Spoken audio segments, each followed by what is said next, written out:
చూస్తాడు. మనం ఏ భక్తితో వస్తున్నాం, ఏ భయంతో వస్తున్నాం. పోకపోతే ఒకవేళ ఈ ఆదివారం పోకపోతే మళ్ళీ ఏదన్నా చికాకులు అయితే ఏమో జరిగి కొంతమంది నాతో అయ్యో ఆదివారం రాకపోతే కష్టమైంది. ప్రేమ వెళ్ళరా, ప్రవేశించటం అనేది ఎంత ప్రాముఖ్యమో పవిత్రత అంత ప్రాముఖ్యమైనది. భయము భక్తి కలిగి దేవుని ఘనపరచడం అనేది దేవుని యొక్క ముఖ్య ఉద్దేశం. అందుకే ఇక్కడ మనం దీవెన పొందాలి. ఏం పొందాలా? ఆశీర్వదించేవాడు కనుక ఆయన ఆత్మకు అనుకూలంగా ఆయన దూతలు స్వాగతం పలుకుతుంటాయి, నీకోసం ఎదురు చూస్తుంటాయి. వచ్చే ప్రతి వారి కోసం కూడా ఆయన దూతలు ఏం చేస్తుంటాయి? ఎదురు చూస్తుంటాయి. దేవుని యందు భయము భక్తి గల వారి దగ్గర ఎవరుంటారు?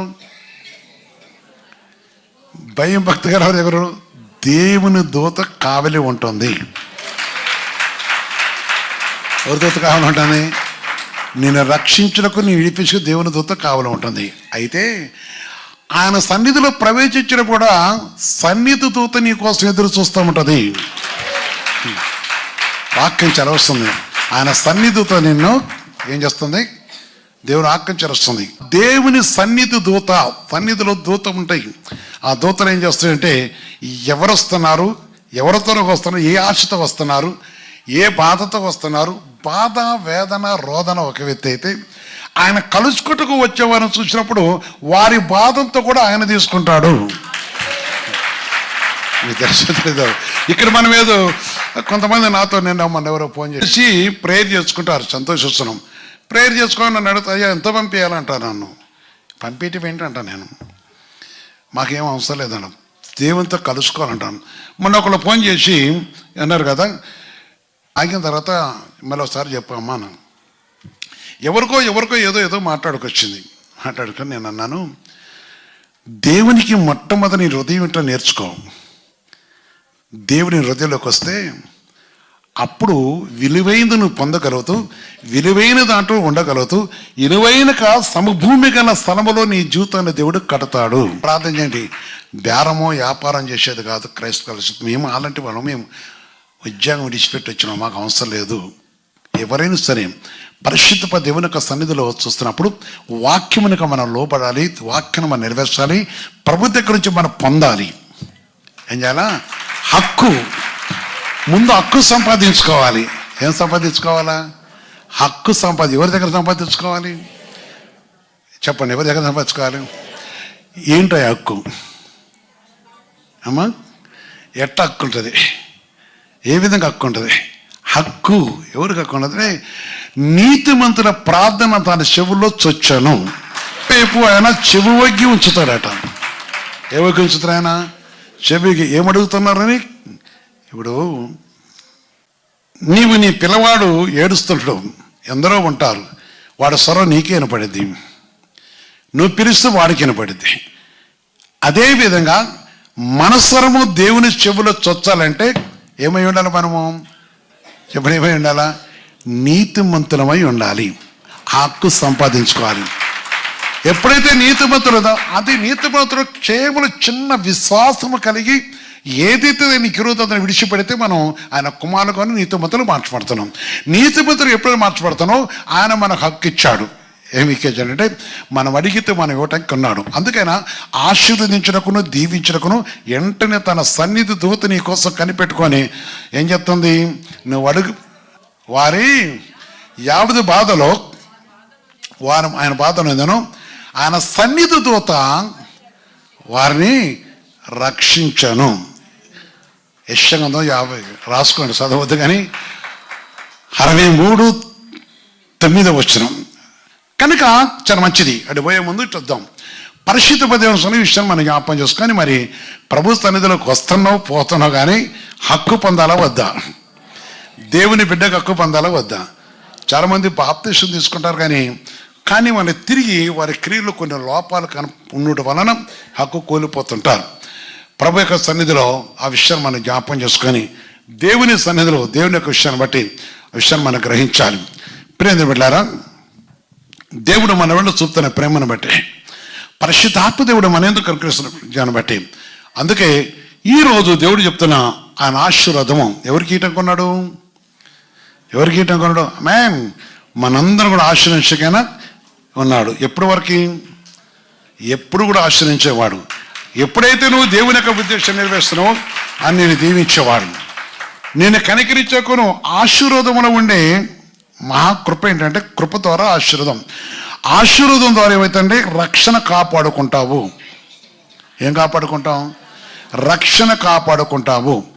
అదేవిధంగా ఆశీర్వాదం ఉండేదంటే మనకొచ్చే రోగములు తొలగిపోతాయి. ఆశీర్వాదం మనకుండే ఆశీర్వాదం జరిగేది నీ కుటుంబం అంతా కూడా ప్రభు యొక్క రక్షణ నిరీక్షం ఉంటుంది. ఆశీర్వాదంలో ఉండే విషయం ఏంటంటే ఎవరైతే ఆశ్రయింపబడుతున్నారో ఆశీర్వాదం జరిగే విషయం ఏంటంటే శత్రువులు మిత్రులుగా మార్చబడతారు. ఆశీర్వాదంలో ఉండే విషయం అంటే లోకంలో దేని కొరకు నిందింపబడుతూ ఆ నిందను కొట్టివేస్తున్నాడు. ఆశీర్వాదం విషయం అంటే ఏ దరిద్రాన్ని నేను వెంటాడుతున్నావు అని అంటారు కదా. దరిద్ర విధానాల గురించి ఎవరైతే మన వ్యక్షేపం చేసి ఉంటారో వారి ముందు మన తలవిత్తినట్టుగా ఆయన సకల ఆశీర్వాదాలుగా నింపేవాడు. ఈ ఆశీర్వాదాలు ఉండే విషయం ఏంటంటే ఆశీర్వాదం ఉండే విధానం ఏంటంటే పరలోక సంబంధమైన ఆశీర్వాదం కలగజేస్తారు, భూ సంబంధమైన ఆశీర్వాదం కలగజేస్తారు. నీ చేతి పనులు దీవిస్తారు, నీ కుటుంబాన్ని దీవిస్తారు, నీ కాచు సహాయం చేస్తున్నారు. ఆశీర్వాదములో కృపతో కూడుకున్న రక్షణ మహాముఖ్యంగా కాపాడబడుతుంది. మరి మీకు ఏది కావాలో నాకు తెలీదు. ఆశ్రయపడాలో వద్దా? ఇప్పుడు మనం అందరు ఇక్కడ ఉన్నాం కదా. వ్యక్తిగత ఒక్కొక్కరికి ఒక్కొక్క విషయం ఆశ ఉంటుంది అని కాదంటారా? కొందరు ఏమనుకుంటారు, నా కొడుకు మారాలి, లేకపోతే నా భర్త మారాలి, లేకపోతే నా బిడ్డ వివాహం, మరి ఉద్యోగం కావాలి, ఇంకా ఇంకా ఇంకా రుణబాధలు ఎన్నో విషయాలు ఉంటాయి కదా. ఇవన్నీ విషయాలు కూడా ఎవరు చూస్తున్నారు? ఎవరు చూస్తున్నారు? చూస్తున్నా లేదా? చూస్తాడు కానీ అందరూ స్వరం కూడా వినాలి కదా. ఆయన వినాలి వద్దా? వినాలి. నాతో కొంతమంది అంటారు, అయ్యా మీ ప్రార్థన చేసినా వర్షం వచ్చింది, మాది మంచి పంట పండిందా అంటారు. అడిగినప్పుడు అడిగితే ప్రార్థన చేసినా పంట వచ్చిందని. కొంతమంది అంటారు కదా, మా దాన్ని తెగులు వచ్చిందా అంటాడు. పంట అనుకున్నట్టు రాలేదా, మాది తెగులు వచ్చిందా అంటాడు. ఎందుకని? ఇప్పుడు మన చాలా మంది నా దగ్గర కొంతమంది వస్తుంటారు, మాకు గర్భఫలం లేదా అంటారు. కొత్త ప్రార్థనతో అదేంటి వాళ్ళకు తొందరకి ఇచ్చిన మాకు ఈ లేదు ఏంటి అంటారు. కారణం ఏంటి? ఆలోచించాలి. దేవుడి చెప్పనంటే విధంగా మేము ఎప్పటి నుంచో దేవుని దగ్గరకు వస్తున్నాం. మా కూతురికి ఉద్యోగం దొరకలేదు, లేకపోతే మా కొడుకు దొరకలేదు, వాళ్ళకు మొన్నొచ్చి అడిగితే దేవుడు ఇచ్చిండు. వాళ్ళ కోసం అయ్యా ఎక్కువ ప్రార్థన చేసిన అందుకే ఇచ్చిండు. తప్పు. కారణం ఏంటంటే ఇక్కడ ఒక విషయం ఉంది, ఎవరు మొర వింటాడు ఆయన. అందుకనే ఆశ్చర్యింపబడినప్పుడు మన సత్క్రియలు కూడా దేవుడు చూస్తున్నారు కనుక పవిత్రమైన భక్తి కలిగి ఎవరితోటారో వారు ఆయన ప్రేమలు అంటే వారు నీతి కలిగి ఉంటున్నారు. నీతి మంత్రుల ప్రార్థన దేవుడు ఆలకించేవాడు కనుక ఎప్పుడైతే దేవుని ఆశీర్వదిస్తున్నా వాళ్ళ దగ్గరగా ఫస్ట్ వెళ్ళిపోతుంది. మన పాపులుగా ఉన్నప్పుడు దేవుడు మనం దూరంగా మన పాపులుగా ఉన్నప్పుడు దేవుడు మనం దూరపరిశించలేదు. ఎప్పుడు కూడా యేసు ప్రభు దూరపరిచేవాడు కాదు. ఎవరు కూడా వెలివేసి చూసేవాడు కాదు. ఎవరు కూడా త్రోసి వేసేవాడు అంతకంటే కాదు. దేవుడు మమ్మల్ని చూడలేదు, నాకు చేయట్లేదు అంటే నథింగ్. అది కుదర పని. ప్రతి మనిషిని ప్రేమిస్తున్నాడు. ఏం చేస్తున్నాయన? ఒకవేళ ప్రేమించకపోతే ఈరోజు ఇక్కడ ఎవరు ఉండలేము, నేను కూడా ఉండలేను. కారణం ఏంటంటే నేను ప్రభు దగ్గర రాకమునుపో నీతిమంతుని అనుకున్నాడు, కానీ ప్రభు దగ్గరకు వచ్చినా తెలిసింది. నేను ఉద్యోగరీతిలో ఉన్నప్పుడు లేక పరిస్థితులు దేవుడు పిలువ ముందు చాలా నీతిమంతులు అనేవాళ్ళు, కానీ ప్రభు దగ్గర వచ్చి అసలు నీతి ఏంటో తెలిసింది.